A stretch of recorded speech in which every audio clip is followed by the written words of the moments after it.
오늘 우리에게 주시는 하나님의 말씀은 구약 시편 16편 8절에서 11절 말씀입니다.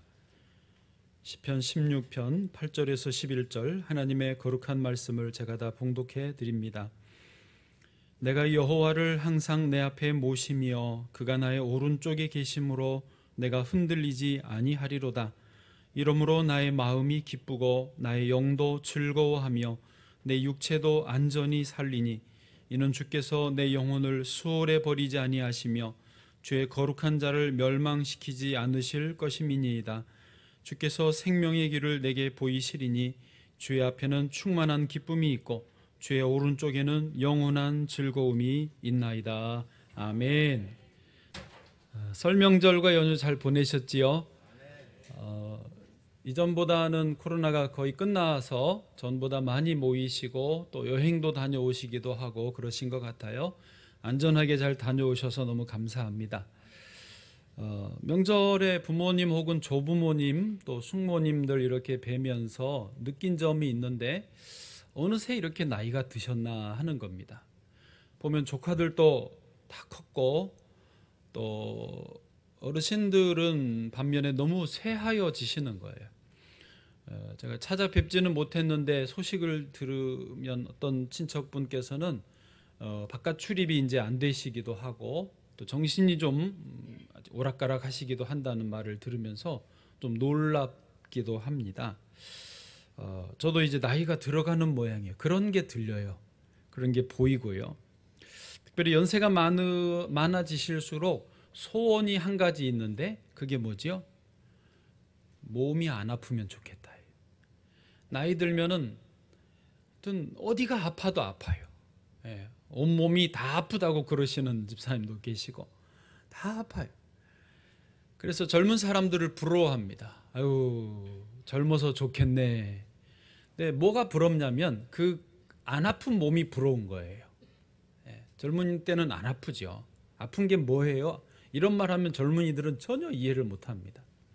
그런데 반면에요, 젊은이들도 고민이 있습니다. 몸은 안 아프지만은 인생의 고민이 크고 짐이 무겁습니다. 직장 생활 하든지 또 해야 되든지 사업하는 분들은 사업하는 대로 다 어렵습니다. 그래서 몸은 안 아프지만 다른 고민들이 계속 있는 거죠. 여러분, 그 가운데 심지어 어린아이들도 고민이 많습니다. 초등학교 5학년 어떤 아이가 상담을 위해서 편지를 보냈는데 제목이 이겁니다. 두 얼굴의 엄마. 우리 엄마는 바깥에서는 너무 친절하고 상냥하고 착한데 집에만 오면은 왕 짜증이에요. 어떻게 하면 좋아요? 심지어 어떨 때는 자기한테 친절하게 말한대요. 온라인 수업했니? 그런데 자기가 들을 때는 이중적이래요. 나를 못 믿어서 그러나 웃으면서 이를 갈면서 온라인 수업했니? 이렇게. 그게 자기는 두 얼굴의 엄마라고. 어떻게 하면 좋냐고. 그래서 어린아이들의 소원이 있습니다. 뭐게요? 빨리 어른이 되어서 더 이상 엄마의 잔소리를 안 듣고 살게. 더 이상 간섭 없이 내 하고 싶은 대로 하고 사는 게 아이들의 소원이에요. 인생은요, 나이가 어리거나 많거나 다 고민이 있습니다. 그게 인생이에요. 고민 없는 인생은 말이 안 맞습니다. 고민 없는 인생 없어요. 고민 없는 인생이 있기는 있습니다. 어디예요? 무덤에. 무덤에 들어가기 전까지는 고민이 있는 게 정상이라는 거죠. 오늘 본문은 다윗의 시편인데요. 다윗도 우리가 지금 말하는 이런 고민과 문제들 이상으로 힘들게 지낸 분입니다. 어린 시절에는 이세의 8형제 중에 막내이니까 사랑받고 귀엽게 자랄 법한데 그는 들에서 목동 일을 해야 됐습니다. 잠시 블레셋의 적국의 그 장수 골리앗을 쓰러뜨리면서 영웅이 되는가 했지만은 금세 다시 사울 왕의 시기와 질투로 인해서 도망을 다녀야 됐습니다. 그게 10몇 년이에요. 10몇 년 동안 광야에서 지내고 굴에서 자야 되고 자는 동안에도 누가 와서 자기를 죽일지 모르니까 항상 긴장하면서 잠자야 됐습니다. 어찌어찌 왕이 되었지만은 계속해서 전쟁터를 다녀야 되는 이런 상황이었습니다. 당시의 전쟁 방식은 창과 칼과 활로 직접 싸우는 거니까 왕이었지만은 언제 죽어도 이상하지 않는 그런 상황들을 늘 지냈습니다. 또 자녀들이 속을 썩였죠.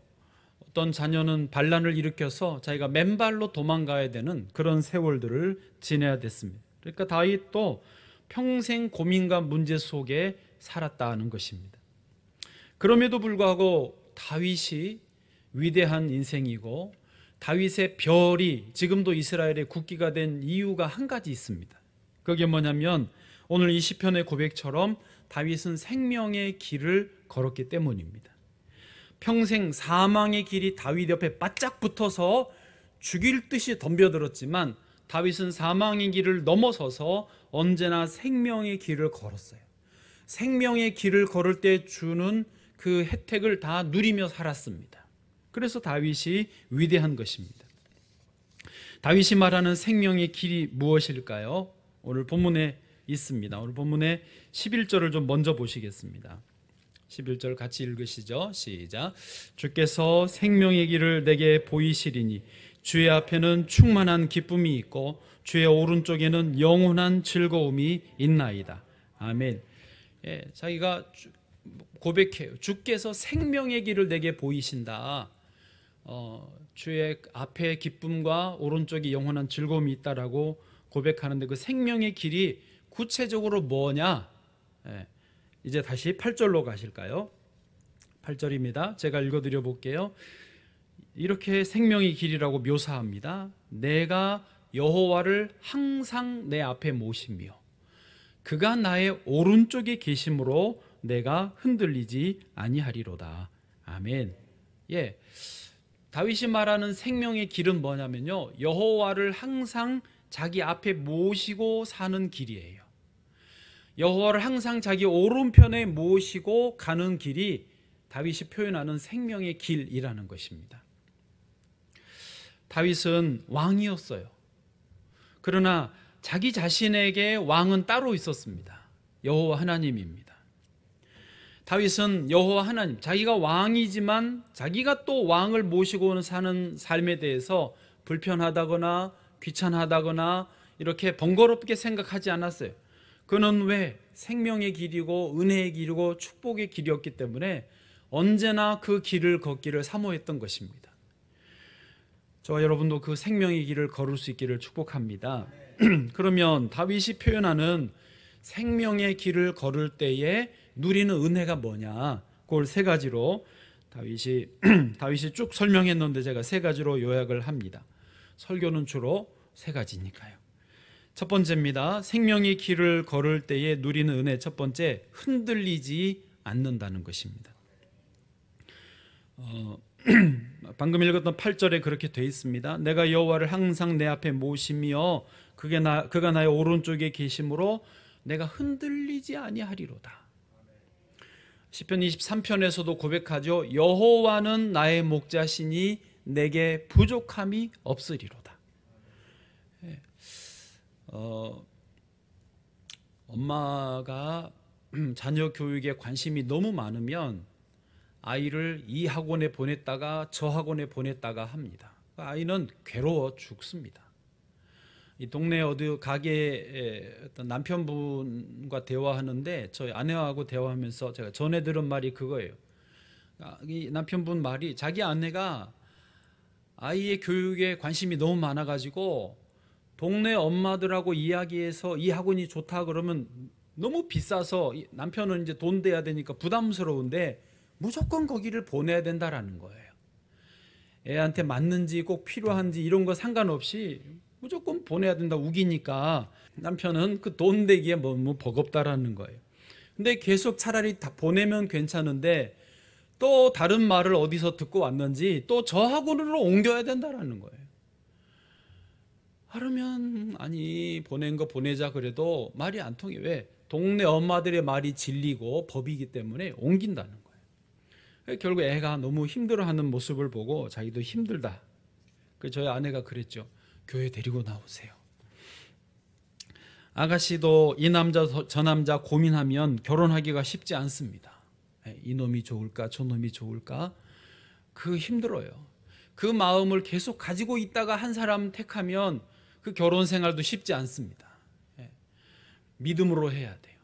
하나님이 내게 붙여주신 짝이다. 믿음으로 기도하고 믿습니다. 아멘 하고 정 아무리 기도해도 답이 없으면 그냥 제비 뽑아요. 혼자. 결혼은 무엇을 위해서 한다? 뭐요? 하나님 영광을 위해서. 몰랐어요? 아멘. 결혼 한 분들이 아멘 해봐야 뭔 소용이 있어요. 결혼은요 나 행복하자고 하는 게 아니에요. 믿음으로 하나님 영광을 위해 하는 거예요. 아멘. 주여.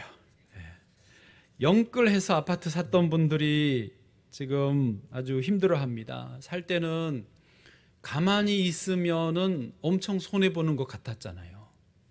값은 올라가고 너도 나도 빚내서 사니까 가만히 있으면 이거 안 될 것 같아서 다 모아가지고 어떻게 하나 붙잡았는데 이제 지금 완전히 폭락하니까 괴롭습니다. 금리는 올라가고.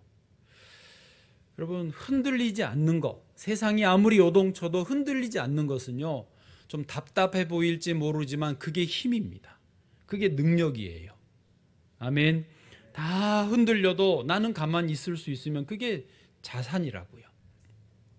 주식 투자의 귀재분들이 공통적으로 하는 말들이 있습니다. 주식은 장기적으로 투자하는데 특별히 가격이 폭락할 때를 견뎌야 된다.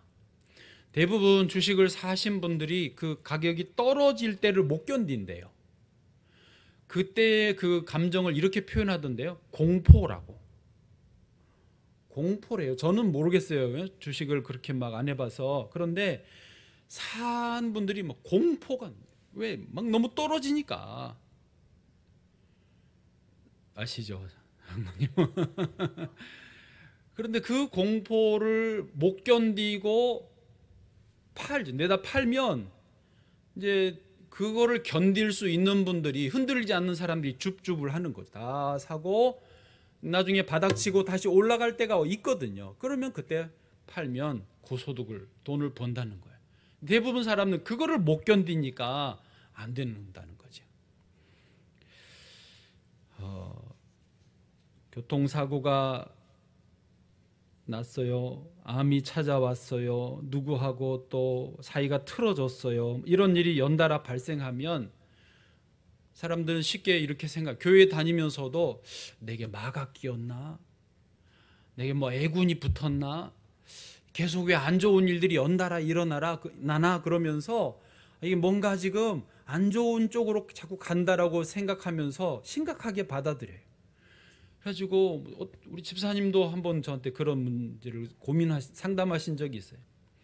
그래서 교인들도 전보로 간다는 거 아닙니까? 조금 안 좋은 일이 연달아 일어나니까 큰일 날 줄 알고 점을 보러 못 참고 가는 거예요. 그때 막 흔들리는 거예요. 그래서 기독교인 환영 편말이 있대요. 점집에. 진짜로 저도 설마 하고 여러분처럼 웃었는데 진짜로 기독교인들이 점보로 많이 간대요. 이 흔들리는 마음을 주체를 못하니까 예배는 드려도 답은 없고 그러니까 점 보면 당장 동쪽으로 가라. 1월 31일은 피하라. 뭐 이러니까 너무 뭐가 분명하니까 점 보러 간다는 거예요. 구술하라 그러면 기독교인도 구술하고 평생 굿하다가 말 거예요. 그러면 여러분 다시 말씀드리지만 인생은요 원래 이런 일도 있고 저런 일도 있는 거예요. 이런 일 저런 일 없으면 그 인생은 저 무덤에 밖에 없다니까요. 이럴 때 사는 길은 뭡니까? 오직 다윗처럼 여호와를 내 앞에 모시는 거예요. 여호와를 내 우편에 모시고 사는 인생이면 요동하지 않습니다. 여러분 일이나 사자가 와서 양을 해치려 하면 누가 나가 싸웁니까? 목자가 싸워야죠. 목자가 싸우십니다. 일이나 양이 올 때 일이나 그 사자가 올 때 양이 자기가 나가 싸우는 양이 있습니까? 자기가 큰일 났다 어디 숨을 곳을 찾자 그러고 막 어디 동굴로 찾아 들어가는 양이 있습니까? 아니요. 목자가 보호하고 목자가 일이나 사자하고 싸우는 거예요. 목자가 없으면 어떡하죠? 목자 잃은 양이 제일 불쌍하다고 그러죠. 목자가 없으면 양은 이제 괴로운 거예요. 자기가 싸우든지, 싸울 자신 없으면 날 잡아 잡수시오 하든지 어디 숨든지. 목자 없으면 그래. 그래, 목자가 있으면 목자가 싸우는 거예요. 목자가 할 일이 있다면, 양이 할 일이 있다면 목자를 신뢰하는 것이죠. 제주도에 수학여행을 갔는데 학부모들이 쫓아와가지고 선생님들이 아주 괴로웠다고 뉴스에 나왔어요. 아니, 애들 수학여행 가는데 부모님들이 우리도 갈게 그래가지고 뒤따라와서 그러니까 버스들이 단체로 가잖아요. 뒤에 승용차들이 몇 대가 따라 붙는다는 거죠. 식당에 흑돼지 먹으러 가 앉아 있는데 갑자기 엄마가 뜩 나타나가지고 도시락 허연 거를 척 내놓고 가더래요. 그리고 선생님한테 하는 말이 우리 애는 흑돼지를 못 먹어요. 소고기 먹어야 돼요. 그러고 주고 갔대요. 실제로. 또 숙소에 있는데 선생님한테 전화가 문자가 왔대요. 저희 아이는 다른 아이들이 있는 데서 옷을 못 갈아입어요. 저희 방으로 잠깐만 보내주시면 안 될까요? 문자가 왔대요. 정말 미음치읒이야. 그거 내버려 두면 될 걸. 어떤 분은 댓글에 엄마의 사랑이다, 세상이 너무 험하니 이해할 수도 있지 않겠나, 이런 표현도 있기는 하지만 맡기지를 못하는 거예요. 우리는 오직 여호와를 내 앞에 모심으로 흔들리지 않는 줄로 믿습니다. 여러분, 내가 흔들리지 않으려고 노력하는 게 아니라 그렇다고 흔들리지 않는 게 아닙니다. 세상은, 내 영혼은. 내가 힘쓰는 것은요, 목자에게 붙어 있는 거예요.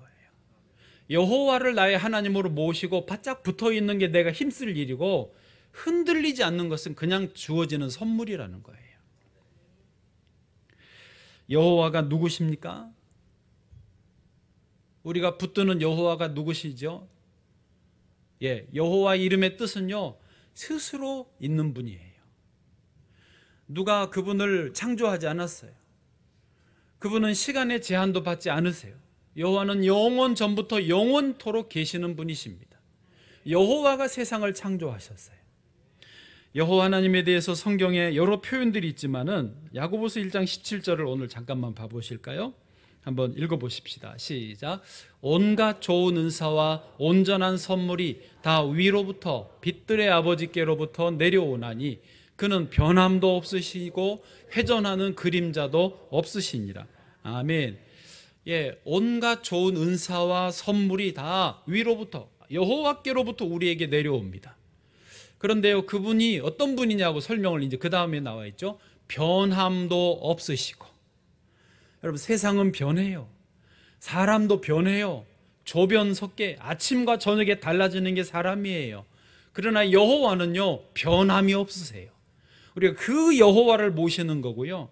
또 하나, 돌아가는 그림자가 없다. 회전하는 그림자가 없다. 이 말이 뭐죠? 우리에게는 회전하는 그림자가 따라 붙습니다. 태양 아래에 서면은 그림자가 돌아가잖아요. 그렇죠? 그게 우리 인생인데 여호와께는 회전하는 그림자가 없어요. 무슨 말이냐? 태양계 아래에 계시지 않아요.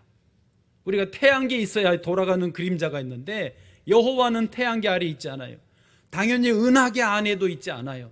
당연히 우주에 속하지도 않으세요. 우주 전체를 여호와 하나님이 창조하시고 그 우주와 수많은 은하계와 수많은 태양계 같은 그것들을 돌리시는 분이 여호와 하나님이세요. 우리가 모시고 있는 분이 누구라고요? 그 여호와예요. 우리가 우편에 모시고 있는 분이 그 여호와예요. 변함이 없고 회전하는 그림자가 없는 분을 붙들기 때문에 내가 흔들리지 않는 거예요. 지금 코로나 이후에 다 어렵습니다. 금리가 특히 올랐는데 이제 코로나 기간에 돈이 많이 풀렸고 우크라이나 전쟁으로 자원 물자가 공급이 줄어드니까 물가가 오른 거예요. 돈은 많고 물자가 줄어드니까 물가가 오르고, 물가를 잡기 위해서 금리를 올리고 있지 않습니까? 다 힘듭니다. 사업이 안 되고 청년들 취업도 안 되고 기업들도 긴축을 하고 있습니다. 세상은 지금 이렇게 요동을 치고 있지만 여호와 하나님을 모시고 사는 저와 여러분은 요동칠 필요가 없습니다. 이것도 다 지나가는 거예요. 한번 따라 하실까요? 하나님은 나를 사랑하시고 나를 향한 크고 놀라운 계획을 갖고 계십니다. 자, 이어서요. 시작. 하나님은 나를 사랑하시고 나를 향한 크고 놀라운 계획을 갖고 계십니다. 아멘.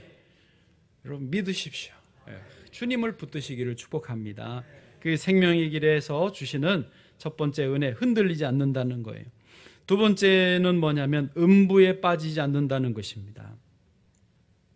오늘 본문의 10절 말씀입니다. 10절 시작. 이는 주께서 내 영혼을 수월해 버리지 아니하시며 주의 거룩한 자를 멸망시키지 않으실 것임이니이다. 아멘.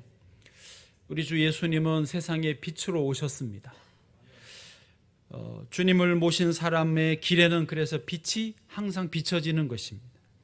아무리 어둠이 짙어도 아무리 세상이 힘들어도 어둠은 빛을 이길 수 없는 것이죠. 우리 자신은 빛은 아닙니다. 저도 빛이 아니고 여러분도 빛은 아닙니다. 할렐루야. 얼마나 다행인지 몰라요. 그러나 우리는 어둠도 아닙니다.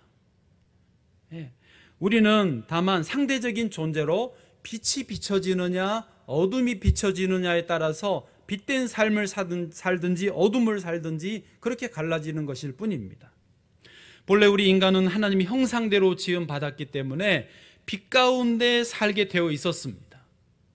그러나 하나님을 거부하고 어둠에 빠지게 되면서 어둠 속에서 사망과 저주 가운데 허우적대게 된 것이죠. 우리를 다시 회복시켜 주시기 위해서 예수님이 오셨습니다. 할렐루야. 그리고 우리의 모든 죄와 사망과 저주를 대속해 주시기 위해서, 값을 지불해 주기 위해서 예수님이 십자가에 달려 죽으신 것입니다. 그리고 이제 우리에게 다시 빛이 비춰진 거예요. 저와 여러분이 그 빛을 받으면 빛된 인생을 살게 되는 것입니다. 음부에 다시 빠지지 않는 거예요. 마치 저 지하 동굴에, 빛도 없는 동굴에 갇혀 있다가 어떻게 구멍이 뚫리고 빛이 들어오고 그 빛 가운데로 나오게 된, 그래서 이 빛 가운데 살게 된 사람처럼 우리가 그 어둠 속에 살다가 빛으로 나온 것입니다. 여호와 하나님을 내 앞에 모시면 언제나 빛이 비춰지는 인생이 되는 것입니다. 그런데 우리가 살다 보면은 내가 하수구에 빠졌다, 내가 지금 구렁텅이에 빠졌다라는 느낌을 가질 때가 있어요. 계속 연달아 안 좋은 일이 있을 때 말이죠. 저는 어릴 때 진짜 하수구에 빠진 적이 있습니다. 저희 시골 이제 읍내였어요. 그래서 도로에, 지금 여기 앞에 골목에 밑에 하수구 관이 이렇게 지나가고 매놀이 크게 있듯이 저희 시골도 읍내여서 그게 있었어요. 이렇게 양쪽에서 내려오는 골목에 하수구 관들이 있었고, 이 모여지는 이 장소에 맨홀이 한 2m, 2m 정도로 넓게 파져 있었어요. 콘크리트, 시멘트로 벽이 돼 있었는데 거기에 보면 위에서 오는 동그란 하수관이 열려서 보이고 밑으로 관이 뚫려 있고 나아가는 쪽 하나로 나가는 게 있어요. 바로 저희 집 앞에 골목이 있었기 때문에 제가 4살, 5살 그때 거기서 놀았어요. 늘 거기가 놀터인데 그때는 왜 그런지 뚜껑을 안 만들어 놓고 그냥 2m, 2m 그대로 위를 다 열어 놓은 거예요.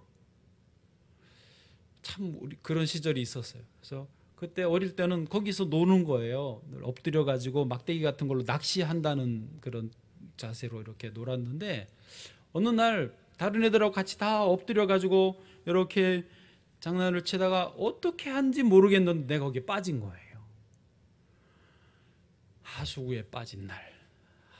그 냄새, 여러분 그 하수구 속에 그 시커먼 덩어리들 있잖아요. 그 악취에 그것들이 막 몸에 붙는데 하여튼 정확히 기억은 안 나는데 그 기분이 있어요. 생각은 분명히 나거든요.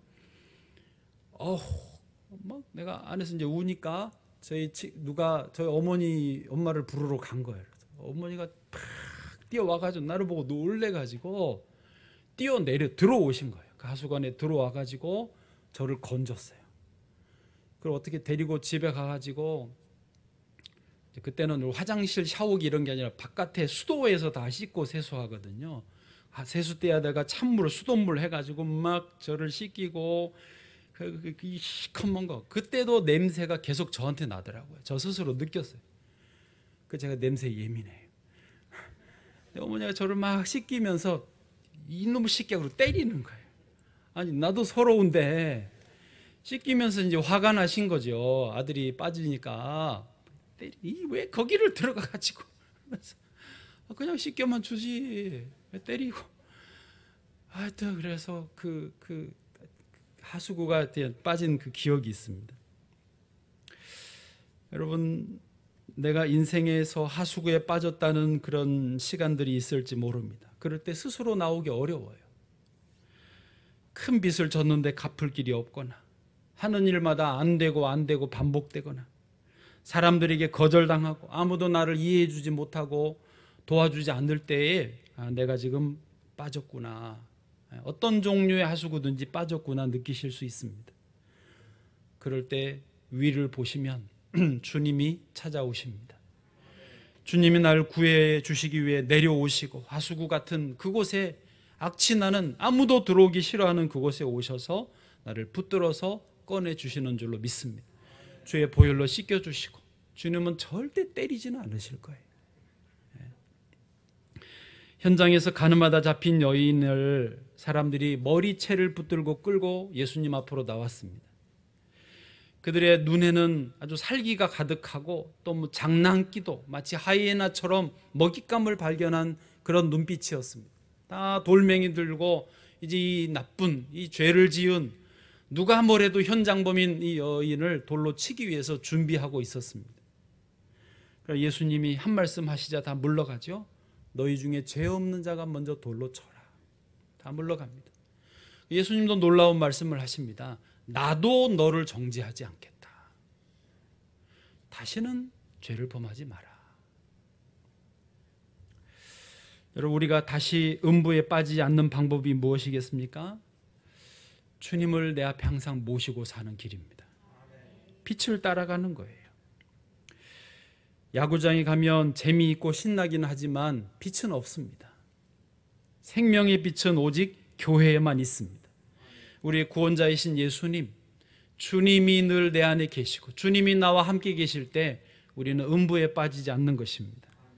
빛을 받은 사람들과 함께 거해야 되는 것이죠. 마태복음 16장 18절, 우리 새해 첫 주에 보셨나요? 너는 베드로라, 내가 이 반석 위에 내 교회를 세우리니 음부의 권세가 이기지 못하리라. 여기 음부가 헬라어로 하데스라고 그랬고, 하데스는 죽은 자들의 세계라고 그랬습니다. 음부의 권세, 권세는 문이에요. 죽은 자들의 세계의 권세, 그 문이 늘 열려서 세상 사람들을 흡수하고 빨아들이는데, 교회는 이 음부의 권세, 하데스의 세계가 이기지 못하는 거예요. 저와 여러분이 주님과 함께 있고 주를 믿는 자들과 함께 있을 때에 음부의 권세가 이기지 못할 줄로 믿습니다.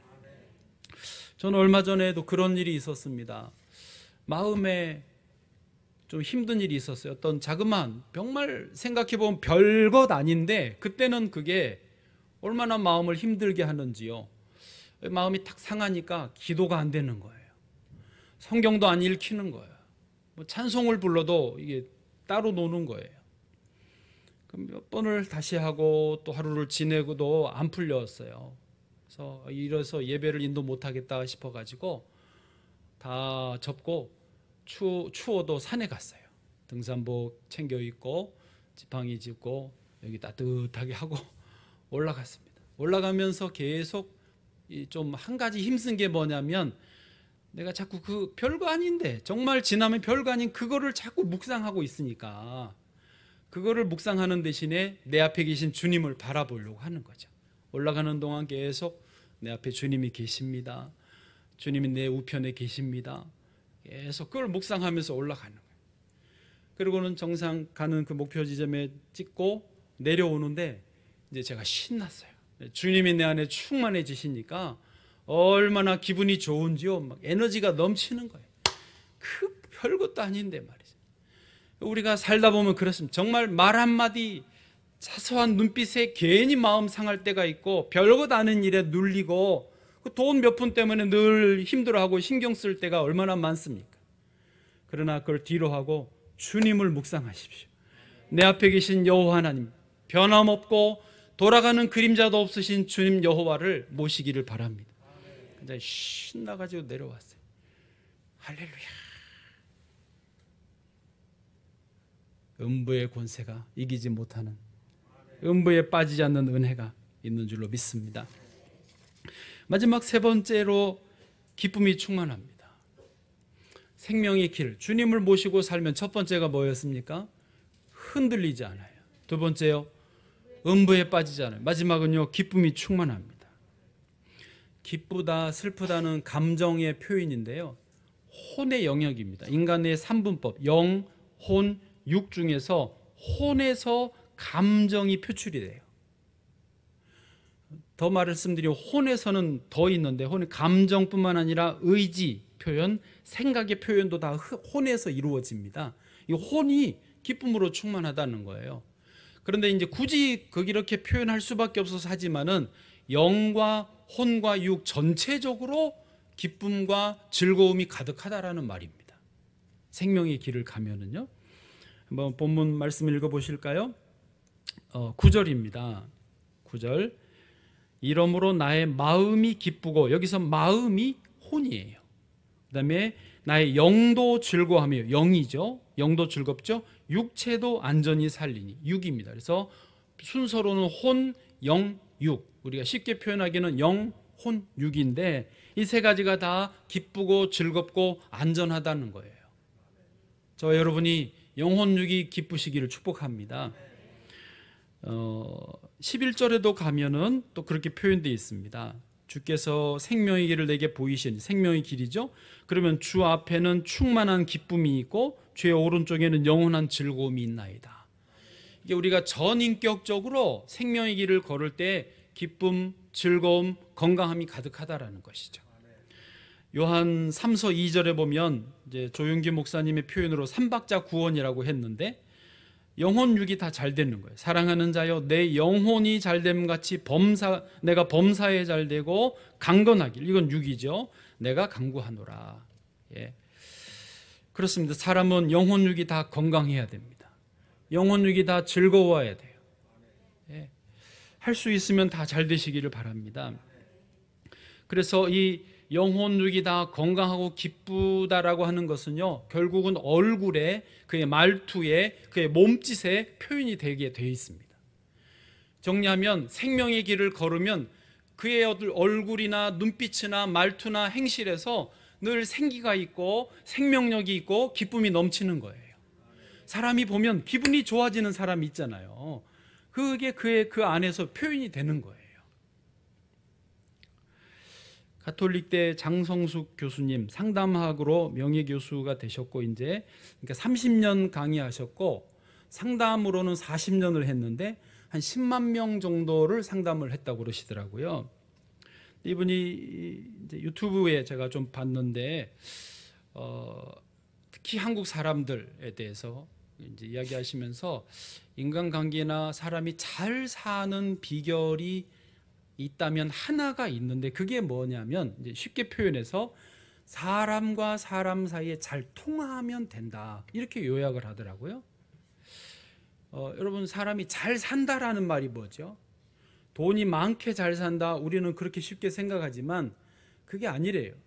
돈이 많아도 사람과 사람이 잘 통하지 못하면 잘 못 산대요. 돈이 많아도, 큰 집에 살아도 잘 통하지 않으면 힘들다는 거예요.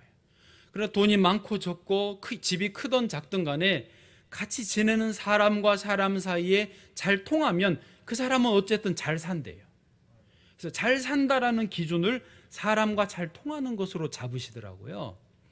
그래서 사람과 사람 사이에 잘 통하는 사람들의 특징을 설명하는데 그거예요. 마음의 어떤 눌림이나 어떤 상처나 이런 분노나 그런 것 없이 편안한, 속이 편안해서 누구와도 잘 통할 수 있으면 그 사람이 잘 사는 사람이라는 거예요.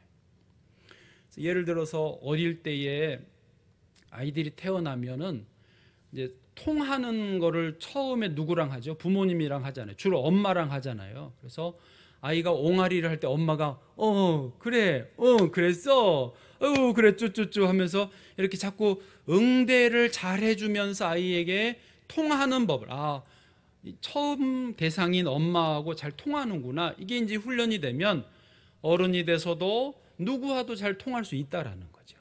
그거 굉장히 중요하게 강조하더라고요. 성장하면서 중간에 어릴 때 어떤 상처나 분노가 마음에 쌓여서 통하지 못하고 문이 닫혀버리면, 그러면 이제 상담을 받고 치유를 받고 그 시간들을 좀 드려야 되는데, 결국 그게 해소가 돼야 잘 통하게 되고 잘 살게 된다라는 거예요. 나 설명 너무 잘하는 것 같아. 이해 다 되시죠? 이 어려운 이야기를 30년 교수 강의하시는 거, 결국 상담하기 그런 건가 봐요. 이제 제가 죄송합니다. 그 교만한 말이 아니고 기법들이 다 있고 복잡한데 한마디로 간단히 요약하면 그런 거라는 거고요. 그래서 사람이 잘 통하는 게 중요한데, 우리는 내 앞에 모시는 주님, 나와 함께 하시는 주님 때문에 모든 눌린 것에서 자유로워지는 거죠. 그리고 세상으로 생각하면 복잡하지만 그런 거 다 넘어서서 주님과 함께 있으니까 잘 통하게 되는 것이죠. 그러면 그 사람은 잘 사는 사람이에요. 여러분 생각해 보십시오. 사람이 늘 심각하고 늘 막 슬픔에 우수에 젖어 있고 너무 진지하고 막 이렇게 힘들어하는 모습을 보면 그분 옆에 있고 싶습니까? 좀 떨어지고 싶죠. 그러나 늘 기쁨이 충만하고 참 편안하고 자유롭고 잘 통하는 사람이면 같이 있고 싶잖아요. 그렇잖아요. 우리 토요일, 목요일 노방전도를 하시는데 전도하는 분들이 심각해가지고 인상을 쓰면서 예수 천당, 불신 지옥, 교회 안 다니면 지옥 갑니다. 여러분 그래 보세요. 누가 교회 오고 싶겠습니까? 전도하는 분이 편안하게. 이거는 연기로 안 되는 거거든요. 안에서 나와야 되는 거니까. 주님과 함께 있으면서 기쁨이 충만하고 편안하고. 혹시 교회 다니세요? 혹시 예수 믿으실래요? 이러면서 내가 가고 있는 이 생명의 길을 같이 가시면 너무 좋겠어요. 나도 이렇게 좋은데 당신도 얼마나 좋으실까요? 이런 어떤 느낌이어야 되지 않겠습니까? 이 기쁨이 충만한 거예요. 제가 그때 그 산에 갔다 오면서 저도 이제 활기가 나가지고 기분 좋게 내려왔어요. 저 앞길로, 휴먼시 앞길로 내려왔어요. 이제 이미 풀렸으니까 일이 돌아 올 필요 없잖아요. 산에 올라간 목적이 해결됐으니까 직선 코스로 바로 내려왔거든요. 내려오는데 저 앞에 어디라고 말할 수는 없지만 과일 가게인데 작은 과일 가게예요. 바구니에 요만큼씩 담아서 파는 과일 가게인데 앞에 한 6, 7분 정도 손님들이 서 있더라고요. 그리고 장사하는 그 주인 중에 남자 청년 목소리였는데, 제가 얼굴을 못 봤어요. 청년 목소리였는데 얼마나 생기가 있는지, 아줌마 그거 3,000원에 가져가요. 그거 떨이로 다 드릴게요. 이거 좋아요. 이거 정말 좋은 겁니다. 그러니까 뭐 사람들이 서로 살라고 줄을 서는 거예요. 가게도 그래요. 주인이 생기가 있고 기쁨이 충만하면 더 가고 싶고, 오만 인상을 쓰면서 살래 말래 괜히 귀찮게 하지 마라 그러면은 그 다음부터 안 가는 거죠. 근데 거기에 제가 그래서 그런지 그 가게가 그때 그러더라고요. 어떤 사람은 맛있는 거 먹을 때 기뻐합니다. 어떤 분은 자식에게 좋은 일이 있을 때 기뻐합니다. 어떤 분은 일이 잘 풀리면 기뻐합니다. 어떤 분은 수중에 돈이 세뱃돈이 많을 때 기뻐합니다. 그러나 항상 맛있는 거 먹을 수 있습니까? 자녀에게 항상 좋은 일이 있을 수 있습니까? 항상 일이 잘 풀릴 수 있습니까? 항상 설이어서 세뱃돈을 받을 수 있습니까? 그러나 우리는 항상 기뻐할 수 있는데 그게 뭐예요? 변함없고 회전하는 그림자도 없으신 여호와를 항상 모실 수 있는 거예요. 이게 비결이에요. 생명의 길이고 여기에서 기쁨이 충만한 것입니다. 사도 바울은 항상 기뻐하라고 명령합니다.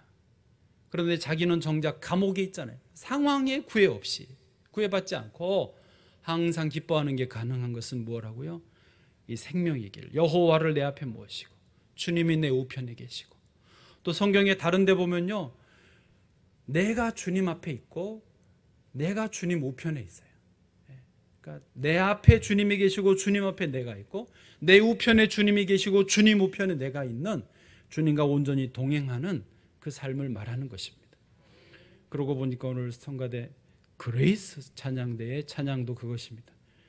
내 주 예수 모신 곳이 그 어디나 하늘나라, 할렐루야 찬양하세, 내 모든 죄 사함 받고 주 예수와 동행하니 그 어디나 하늘나라. 아멘. 눈물이 쭉 흘리진 않았지만은 마음의 눈물을 흘린 줄로 믿습니다.